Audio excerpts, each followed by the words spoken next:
What?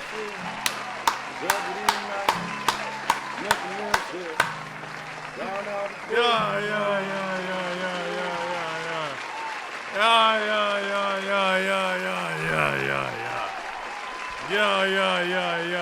We here. I told you, bro. Things are coming in place. I'm not gonna leave this feature on. I do like the feature. Yeah, I do like the feature. You feel what I'm saying? Clap it up one time. What's good with y'all? What's good? Let me say what's good. Rome, appreciate the first time joining the stream, man. What's good? Appreciate the first time chat. Semi Loca, appreciate the first time chat. Donkey, appreciate the first time chat right there. And Black Terminator, appreciate the first time chat as well, bruh. Appreciate y'all joining, bro. Look, bro, we finally got it, bro. We finally got a nice, calm. I'm not gonna leave it on the whole time. You feel what I'm saying? But whenever I need, like, you know what I'm saying? Whenever I need to turn this on, I now have the option to do so. Because now we can start doing things like this. Hold on. Now we can start doing things like this. Hold on. Because now we can start doing things like, hold on. If I wanted to show y'all the crib. Oh! Welcome to Cooking with Stan. Oh! Hold on. But I don't want to do that yet. But if I needed to, you get what I'm saying? We can really start. All right, chat. Guess what's in my fridge, nigga? Hold on, don't look. You feel me? If I really wanted to, I could.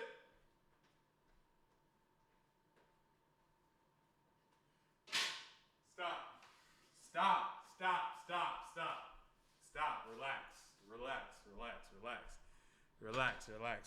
Relax. You know what I'm saying? Step 1 completed. Get the new cam. We're moving in steps, chat. You feel what I'm saying? We're moving in steps. Hold on, let's do a table check. Oh, that's my Discord. I was like, damn, what am I leaking? Shout out to Discord, free plug. Y'all make sure y'all go say what's good to the Also, no other streamer could do that. Actually, I'm being so dumb right now. No other streamer could do this right here. Table check, chat. Table check, chat. Come on, this is a clean table right here. Is it a little deorganized? Yes, but a clean table. Come on, mic, can't really do much about that. Keyboard, feel me. Stream Deck, feel me. Charger, that was charging these headphones, feel me. JT the one, appreciate the first time chat. Welcome to the community, bruh. J Money, appreciate the follow as well. And then, you know what I'm saying? This is the old camera. This is what I was using. This is the camera that I was using. We're going to bring it back. It's not gone. And then, this is the chat. Look. If you type in the Discord right now, you would be on stream. This is the Discord. Why would you drop that as soon as I was shouting out the Discord? Why would you drop this as soon as I'm shouting out the... This nigga go say, hey, this nigga, bro. Exclamation point Discord if you want to know what the Discord is, bro. I appreciate y'all sliding. You know what I'm saying? Oh, ceiling check, I guess. You know what I'm saying? That's my ceiling and shit right there. And then boom. No cap. Okay. So boom, we got that out the way. I did want to do this. I know I could use this, right?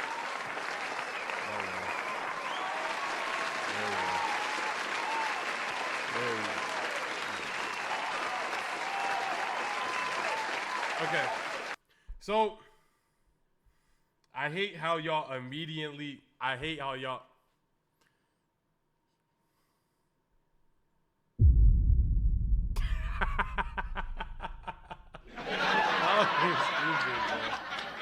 Oh my god. Yo, Stanley, Shorty's asking for child support again. You're cooked. Okay.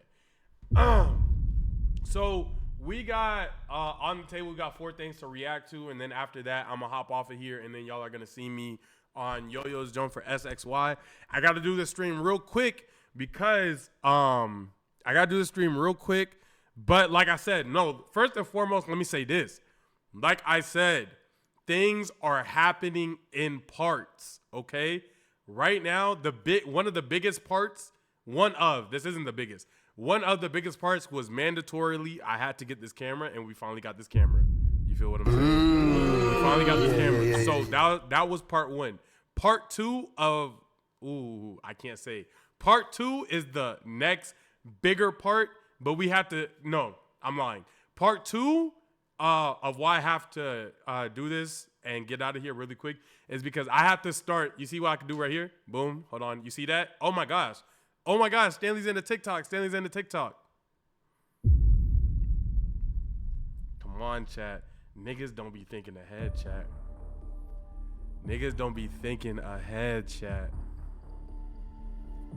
Come on, y'all see the vision.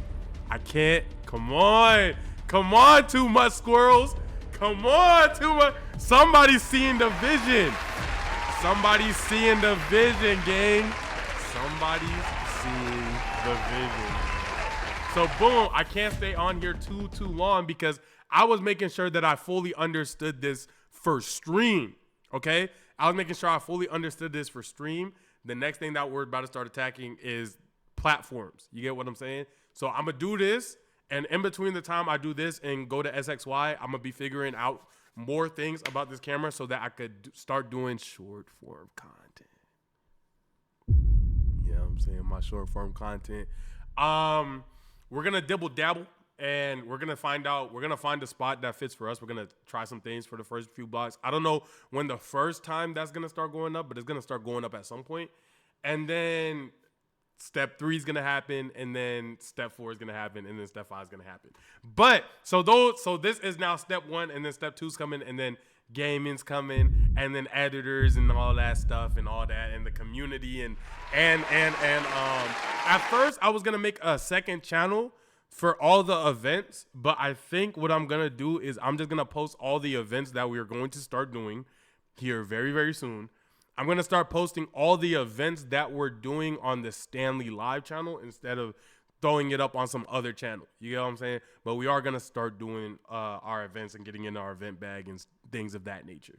So join the Discord, because everybody that I get to be a part of the events will genuinely be the Discord. It's not just gonna be one type of thing. Yeah, we're gonna have E-dates. It's not just gonna be E-dates. Yeah, we're gonna have Discord therapy sessions, but it's not just gonna be Discord therapy sessions. You got to think everybody's done these things, and it's not that it's not fun. I'm gonna do them till the wheels fall off. But we're also gonna be doing other things and stuff, things of that nature. E-dates. Okay. I think that's all that I had on my announcement list. Did I forget anything? This feels like the chat. Do y'all remember morning announcements? Oh, what am I talking about? Y'all are in school. It feels like morning announcements, bro, every time I hop on stream, because I'm like, oh yeah, before we get started, and this. Okay, now that I got everything up out of the way, I'm sorry. Low retention. That's my fault.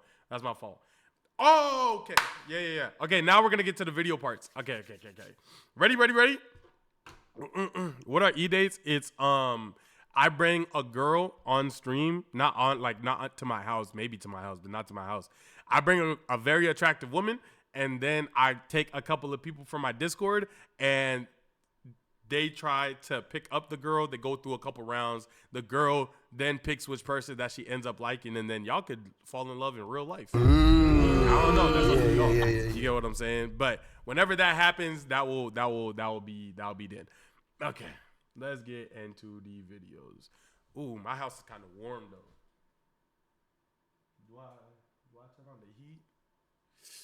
Or do I turn on the AC? Yeah, I turn on the AC. Sorry, 1 second. I'm so sorry. I'm sorry.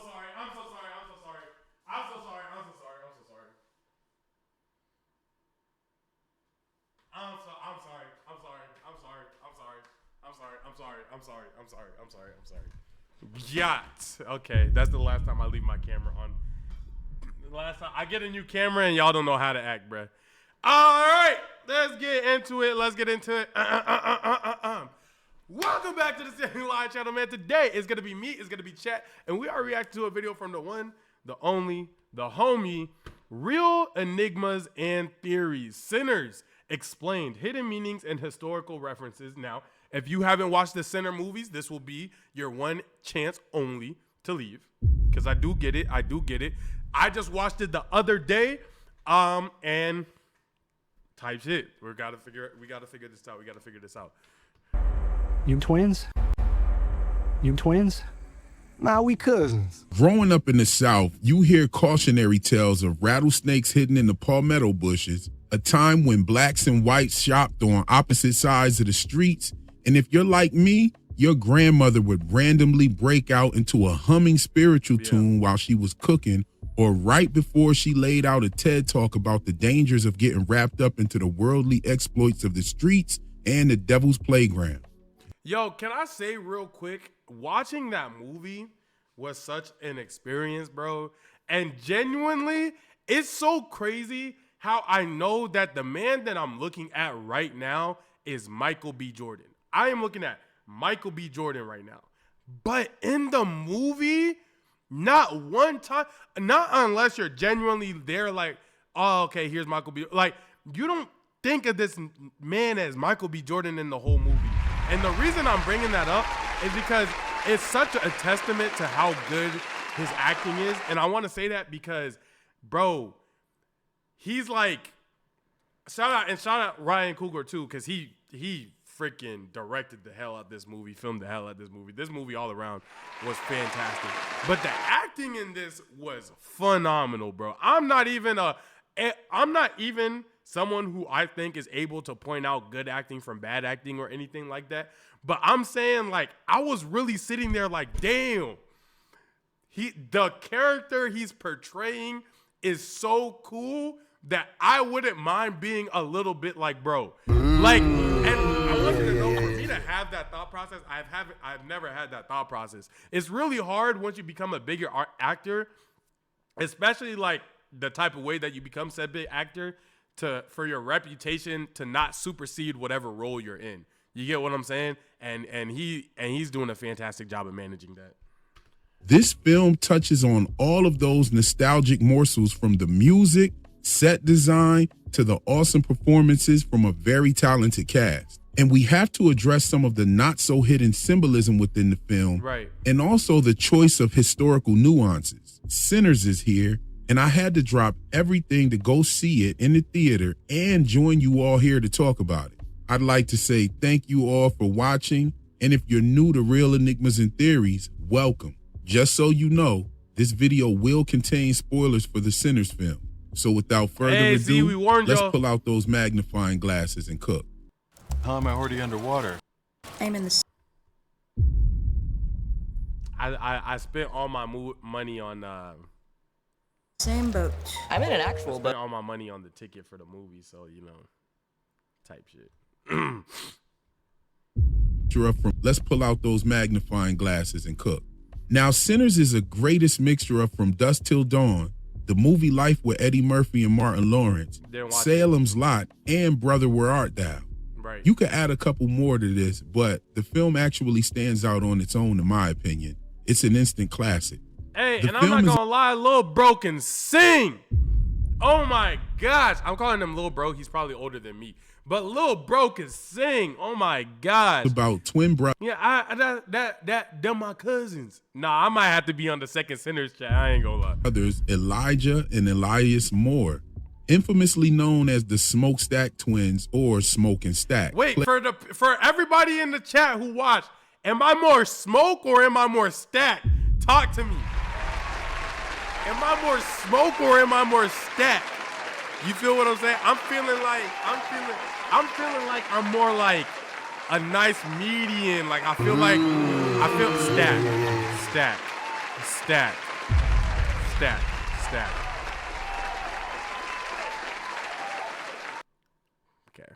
Okay, the one that literally, okay. Played by Michael B. Jordan. They pick up their cousin Sammy Moore, known as Preacher Boy, played by Miles Caton. The twins have returned to their hometown of Clarksdale, Mississippi to open up a juke joint after serving in World War I and working for Al Capone in Chicago before pulling off a heist that gave them enough booze, resources, and money to come back home and take advantage of the bootlegging industry.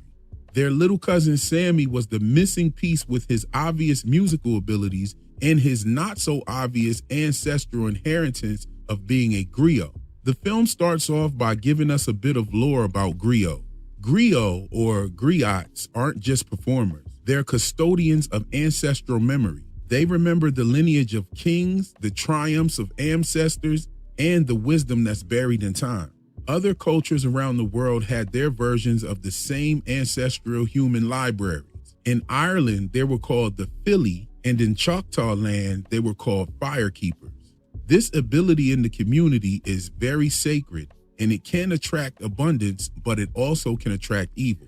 And we'll talk a little bit about that later. Okay, see, I'm so glad I am glad that I'm watching this right now. He freshened me up on the fact that that was a thing that was actually happening. So I understood that he had musical capabilities. I didn't understand why it was such a big deal outside of him being like, outside of his family being a person of faith, like his parent, and then still doing that life. I didn't understand why it was such a big deal. I thought it was a small part of it, but I'm understanding now how it's a big part of it. Because when you get into later in the film and the vampires talking about, I was able to hear your voice from, I'm starting to get the deeper meaning behind that. I see it. I get it. So, before the twins picked up their Out of 10, cousin, it was an 8.5. they met with the owner of a sawmill to purchase Maybe a and 9. use the spot for their juke joint. Hogwood had come late to their meeting, throwing the brothers' plans off to pick up their cousin and get everything ready to open up the juke that night. Smoke in the blue hat, Stack in the red hat. Smoke realizes that the floors in this dusty building are clean to the touch, and it piques his twins' eyebrows as well, to say the least.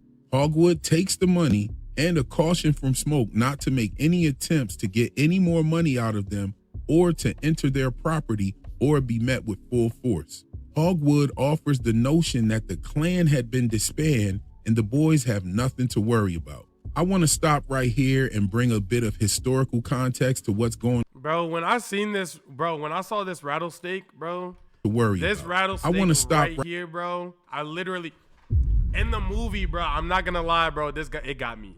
I'm not going to lie. It got me. right here and bring a bit of historical context to what's going on around this time.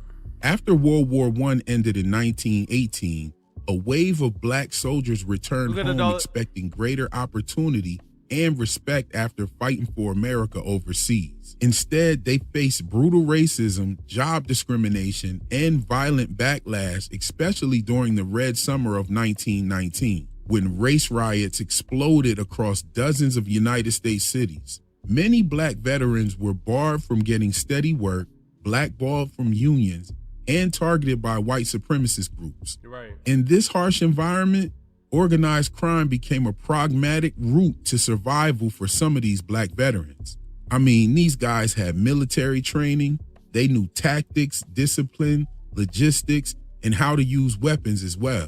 And these skills made them a very valuable asset in the crime underworld. In cities like Chicago, New York, Detroit, and New Orleans, some black soldiers. I'm so grateful for this video. This video is going to be a lot of me going, oh, because it gives further depth into the character, because the way that the movie was like explained, right, with so much to do with what happened off film at the beginning, where it was essentially these brothers come in with these certain type of skill sets and their name is so well known and this, that, and the third. I'm thinking that Ryan was thinking that one day he's going to drop a prequel to this film. But in actuality, it's just tied to the history of black people where people went off into the wars as black men and then they came back. They had a unique skill set. And then with that unique skill set, they were able to do crimes to an efficient level.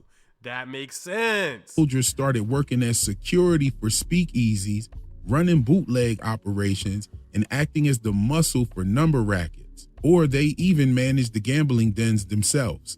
The mafia and other ethnic crime syndicates, the Italians, Irish, and Jewish, saw these veterans as hard, smart, and trained, hiring them as enforcers, drivers, debt collectors, and even bodyguards. Sometimes they worked independently. Other times they operated under mafia families who needed tough, reliable men he was good. who Appreciate they the could first time pretty much chat. underpay. While many black veterans weren't made men because of the race barriers, they weren't able to actually be in those families. They definitely played a critical frontline role in the day-to-day money-making operations of organized crime during the Prohibition era. Their involvement not only fueled the underground economy, but it also laid the foundation for independent black underworld empires to rise in the 1930s and 40s. That's fire. And Smoke and Stack seem to be two brothers who were trying to capitalize off of all this motion going on in the industry.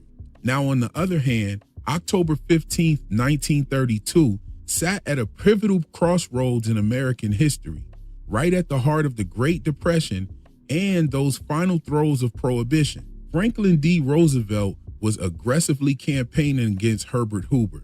He was promoting his vision of the New Deal while the nation reeled from record unemployment and financial collapse.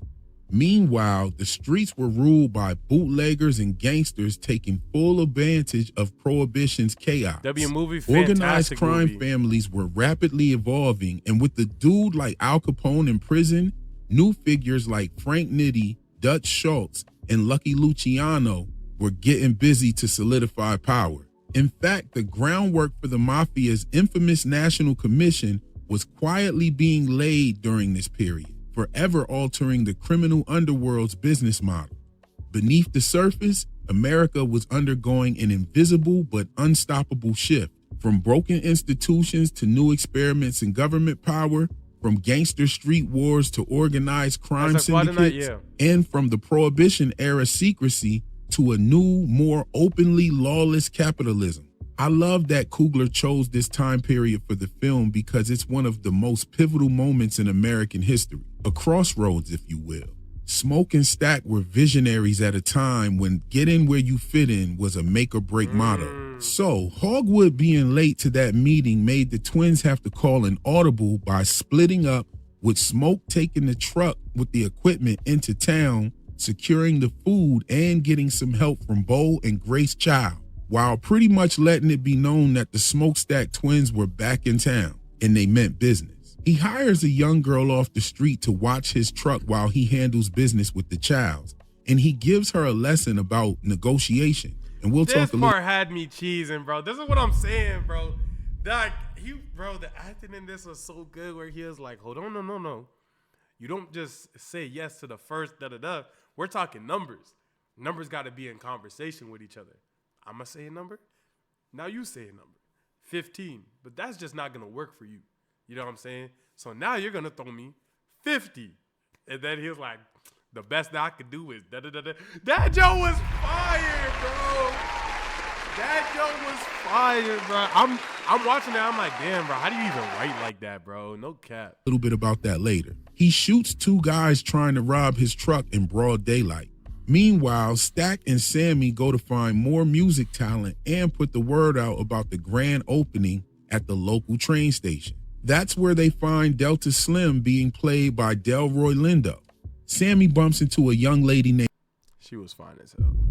She was so fine. I'm not gonna lie, she also a better woman than I am, man, because what she did, I'm assuming everybody who's in here has already watched the movie, if not spoilers. Bro, her being able, this is your chance, 5, 4, 3, 2, 1. Her being able to put her life on the line for the man that she just met in like 4 hours ago, 3 hours ago, mind you, has a whole husband at home. And I'm not going to sit here and act like back then people were getting married out of love. That was not the case. Being married out of love is not the most old concept, you know what I'm saying? So, like, I get why she was, you know what I'm saying? But putting your life on the line for somebody you met couple hours ago and then you die? I ain't gonna lie, she tougher than I could ever be, bro. Named Pearline, who's admiring his guitar skills, and he invites her to the juke joint.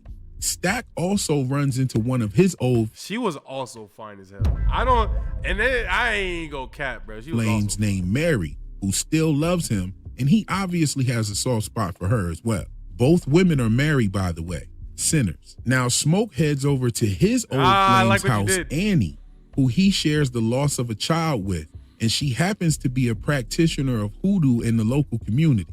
Smoke pretty much pulls up on her to see if she'll do the cooking for the opening night. A few more characters were picked up on the way, and they all make it back to the sawmill and start converting it into their juke joint while it gets closer to sundown. Meanwhile, not too far away from the juke joint, a man with smoking burnt skin is running to a nearby house to ask for help. The man claims to be victims of Choctaw bandits, and the man and lady of the house answer the door with shotguns drawn. Their names are Bert and Joan. The couple allows the man to come in, but it turns out that man is indeed a vampire running away from those Choctaw hunters, who no doubt are aware of what that man actually is. My thing, right, with the Choctaw hunters, why aren't we just telling people, yo, it's a vampire in your crib? Like, hey, somebody came here, right? Oh, by the way, like, somebody came in here with burning skin? Yeah, don't let that into your house. Oh, you did? Okay, yeah, let's come out into the sunlight. Yeah, that's a vampire. Let us in there and kill that. You know what I'm saying? Like, yeah, I'm gonna go handle that, bro. I ain't gonna lie, bro. And the dangers of the coming nightfall. So the Choctaw hunters leave before the sun sets. I got you, killer assassin. And the vampire Remick takes on the husband and wife to join his vampire legion. Now, up until this part of the film, there was no mention of vampires, and this is like 45 minutes in. From there, we see the Smokestack twins' newly purchased building go from an old sawmill to the bumpin' juke joint, and Remick and his two reborn recruits make their way to the juke joint to find Sammy after hearing him play and sing. Want to break into cybersecurity but don't have experience? The Google Cybersecurity Certificate uses real-world scenarios to teach you technical skills. You'll be able to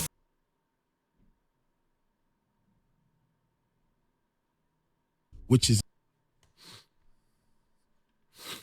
to the juke joint to find Sammy after hearing him play and sing, which is an exercise of his griot abilities. Now, Sammy was playing the guitar of one of his ancestors, who was the father of the Smokestack twins. Now, when the Smokestack twins were born, Stack was the second one, and he got stuck inside of his mother sideways. And Mary's mother actually helped her give birth to the twins, but the mother passed away during childbirth. Oh, wow. Their father probably I'm saying, oh, wow, like I didn't learn this in the movie. I just forgot. I'm rejogging my memory as I'm watching this. Blamed Stack for the death of his wife, and he took it out on Stack through abuse and beating him throughout his childhood. He didn't really beat Smoke as much, but Smoke ended up killing the father to protect his brother.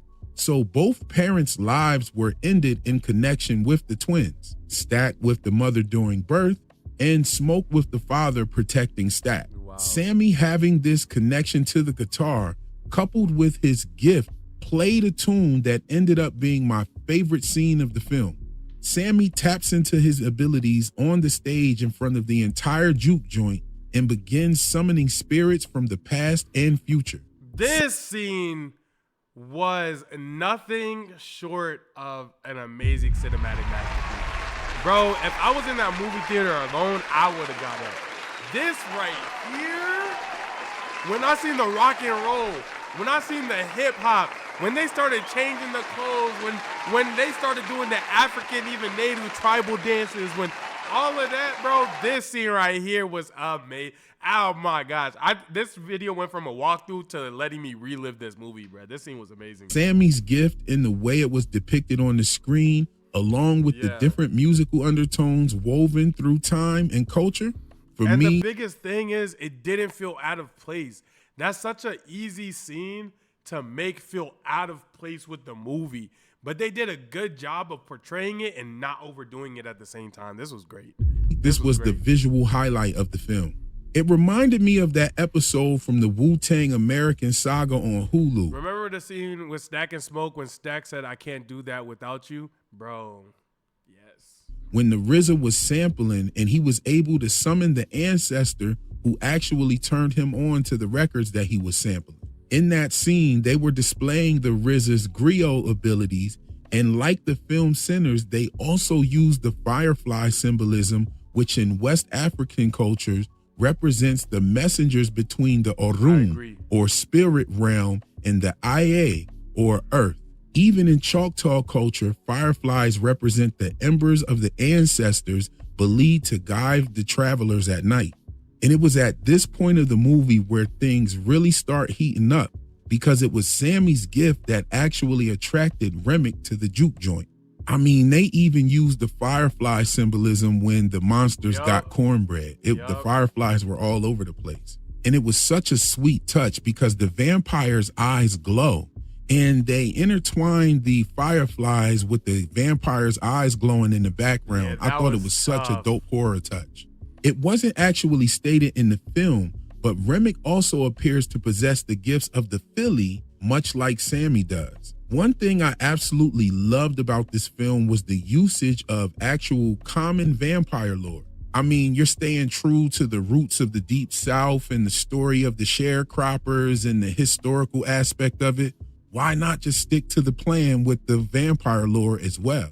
When someone is turned, a transfer of memories and talent occurred that binds each person to Remick and turns his own memories and abilities within to the person that he actually turns. So much like common vampire lore, these vampires are actually a community in the mind as well as body. So pretty much Remick's motive becomes to I ain't gonna lie, when they started singing outside and dancing all together, bro, I can't even imagine the gut-wrenching feeling that would have to go through, like in a situation where that scenario is real and he saw Stack out there singing, but it's not Stack, but it is though, but it's not. And you see him just doing things that Stack would, number one, never do.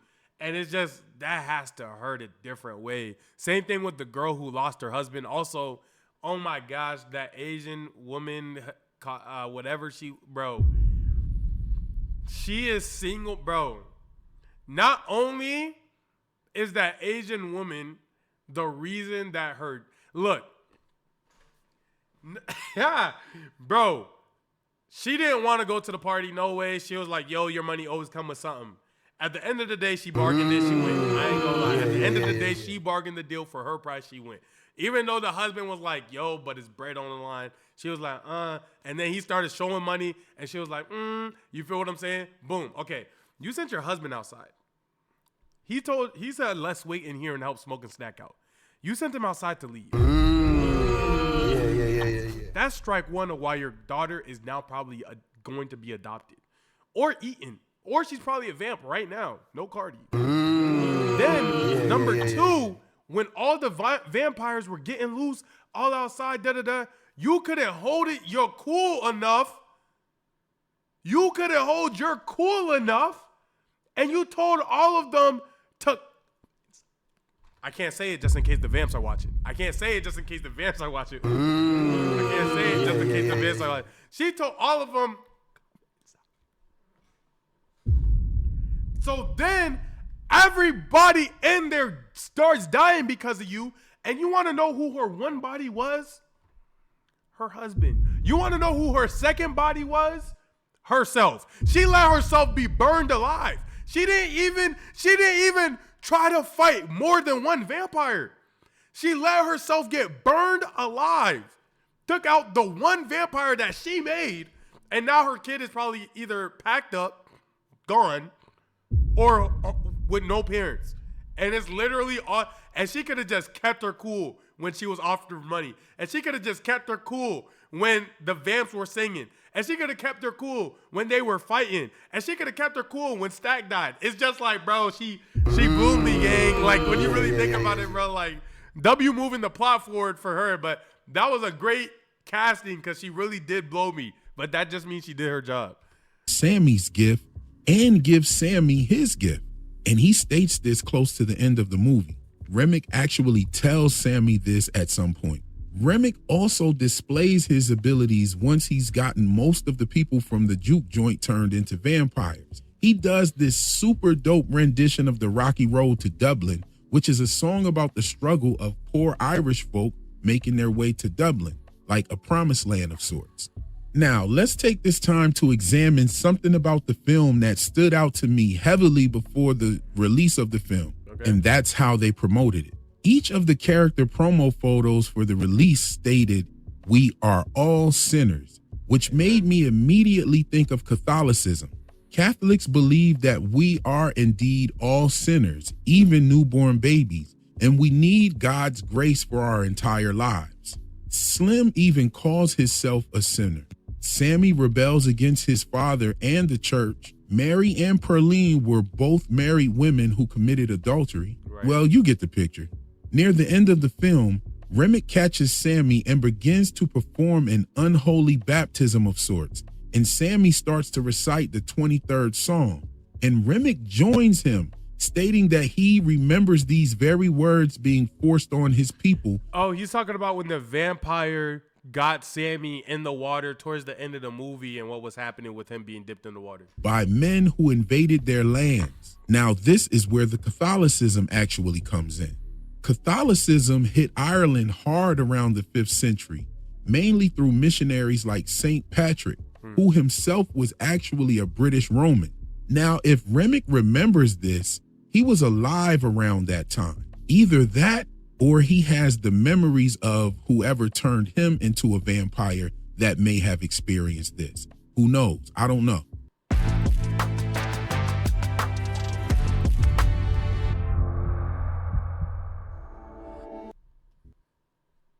But for hundreds of years, the British Empire suppressed Irish Catholics violently. No voting rights, no property ownership, no education in Catholic schools. Dang, this shout out my Irish oppression people. locked Catholicism into me, the bro, I Irish gotcha. identity. And after events like Cromwell's conquest of Ireland, tens of thousands of Irish men, women, and children were captured, sold, and shipped to colonies, especially Barbados, Jamaica, and the colony of Virginia here in the U.S. Many were literally called white slaves and advertised in newspapers, auctioned off, beaten, essayed, and pretty much worked to death. Is that why I'm seeing all of the TikToks that are saying Irish are basically black people now? Have y'all seen that? Wait, I almost started clapping. That's not the button I meant to press. I've seen that. There's been a lot of TikToks, or not Irish, sorry. The the term that they're using is ginger. They're saying that gingers are now black people. That's what I've been seeing. Hey, I don't know the science behind that. If that's true, what's good, my nigga? You know what I'm saying? If it's not true, give me that debt back. What's wrong with you? Their treatment was just as brutal as African slaves. However, their time was temporary as indentured servants, but indigenous American and African slaves' time was permanent, and you could become a slave through inheritance. A lot of people don't know this, but the first slaves in America were actually white and many were Irish. But just to be clear, there's a distinct difference in chattel slavery and indentured servitude. In 1847, during the Great Irish Famine, the Choctaw Nation, who themselves had recently survived the brutal Trail of Tears, raised and sent about $170 to help the starving Irish people. Now, on the Spotify page for the Sinner's soundtrack, a newspaper article dated in 1911 alludes to Remick's arrival to America. You can go check that out. When he was being chased by those Choctaw hunters, he said that they had killed his wife. And at first, I took this as a ploy for sympathy from Bert and Joan, but the fact that Remick was actually being chased by Choctaw and Bert indicating that there are no Indians in that area, given the history between the Irish and the Choctaw, makes me wonder if he did indeed have a female with him. And he possibly actually went out to seek the Choctaw, knowing the history behind them. But then when he got there, they realized what he was and they turned on him. Because Bert says that there are no Indians in that area, and the Choctaw definitely wanted to hightail it up out of there as the sun was going down. So, did those Choctaw hunters really kill his wife? The film also dives into the relationship with Chinese Americans in the South. The meeting with Smoke and the Childs display the This nigga was a little bit too much. He was a little bit like he was like a little too Gen Z. Like, I was watching this and I was like, like, me and him have crossed paths before. You know what I'm saying? Like, me and him definitely watch the same shows. Like, he definitely hoops on the side. Like, you know what I'm saying? I was expecting a slightly either more Southern or more immigration-ish accent. You know what I'm saying? He was borderline talking like me. He was like, yo, what's good, Smoke? Yeah, we finna get up out of here. You know what I'm saying? I was like, complex positioning of the Chinese Americans in the Jim Crow South. After the Civil War, Black Americans began carving out their own economic strongholds with towns like Mound Bayou. Smoke actually references this community when talking to Sammy about giving up his own juke joint dreams. And he suggested for Sammy to go down to Mound Bayou. Places like Rosewood, Tulsa, Greenwood, and even parts of Harlem where Black farmers, doctors, bankers, and business owners thrived independently. But white elites, fearing the rise of wealth in the Black community, devised a buffer system. Chinese immigrants, fresh from the railroad labor and barred from the white neighborhoods, were steered, sometimes legally and sometimes economically, into the Black communities. Secretly backed by white-owned banks and supply chains, these Chinese-owned businesses became the front lines of resource extraction through grocery stores, laundromats, restaurants, and liquor stores that captured the Black dollars and funneled profits out of the community where they would never be reinvested. The trick was Black entrepreneurs were systematically blocked from competing through racist lending policies, city zoning, and outright intimidation. Chinese shop owners. I'm not gonna lie, this makes me look at like that Chinese corner store, like that Chinese corner store, that Chinese food restaurant that I love, a little bit different. Cause now I know that joint wasn't just there because I liked it.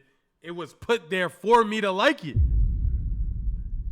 Damn, that makes me look at laundromats a little different. Have you ever really been to a trench, bruh? The laundromats be OD ski. The laundromats be OD. Damn, I kind of look at this a little different. This kind of hit home. I ain't gonna lie. Owners, while themselves marginalized by whiteness, were granted enough foothold to operate above Black communities, but still beneath the white economic institutions. They were allowed to open up stores, but rarely owned the land.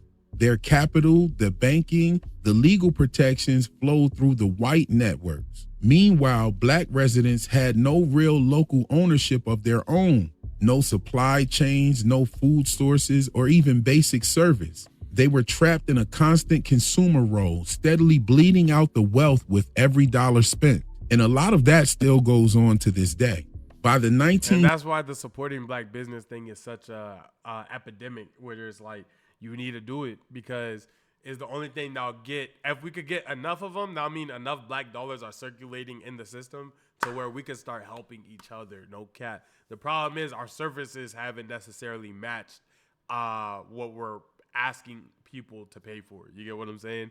And there's some stores that do that. You feel what I'm saying? That's probably the biggest like gap, but like that's why it is important though, is because they're worried about things like this happening, to where if we don't influence the infrastructure around us with our money and we just keep putting money into everything that's not ours, we're just never gonna have things that are ours. No cap. That's crazy. Damn, this is actually helping me understand some stuff. I ain't gonna lie. 50s and 60s, the civil rights movement was a critical They actually blow. got the first The pick? struggle against segregation was righteous, but integration had a devastating economic consequence. When Black customers could finally shop at white department stores, attend white schools, and work at white-collar jobs outside of their own communities, Apparently, Black towns and I'm a Black-owned gamer girl. What's businesses good? were Appreciate the abandoned first-time at chat. scale. Young talent, doctors, teachers, lawyers left for white cities. And the Black dollars now funded white economies directly instead of circulating a few times inside the Black neighborhoods. Civil rights victories may have opened doors socially, but it closed the door economically on the fragile independence of Black communities and they had to fight to reconstruct that, which never really happened. This is what literally ended communities like Mound Bayou.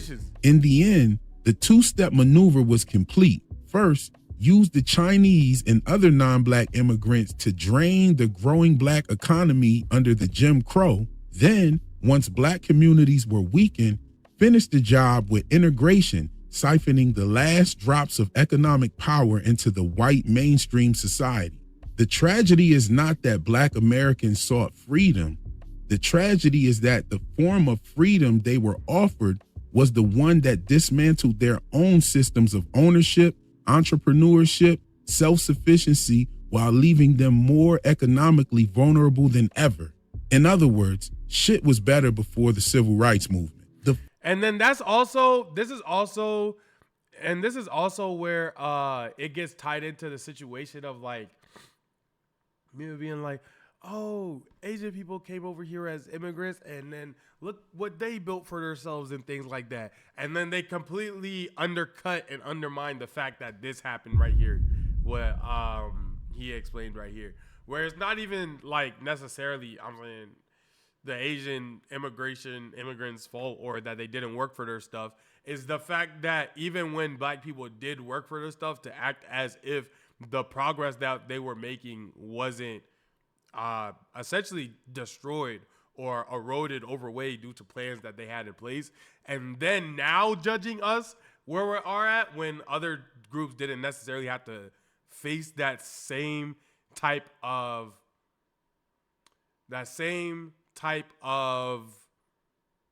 roadblock. You get what I'm saying? It's just a dishonest conversation when people use it in that way because it just lacks context. Yup, as an Afrocentric historian, this is such a good overview of the historical black economics in America. I appreciate you, Melanin, for being here. You're helping me get through this video, Melanin Mix. I'm not gonna lie. You're like my backup to make sure that what he's saying is actually true. Because as I'm learning right now, you confirming the things that I'm learning is helping a lot. Funny thing about this film touching on this is that Remick was actually trying to warn the brothers of this very thing. I noticed that Remick and Mary were very concerned after Annie was bitten, and Smoke kept his promise to end her before she turned. Remick's main target was Sammy.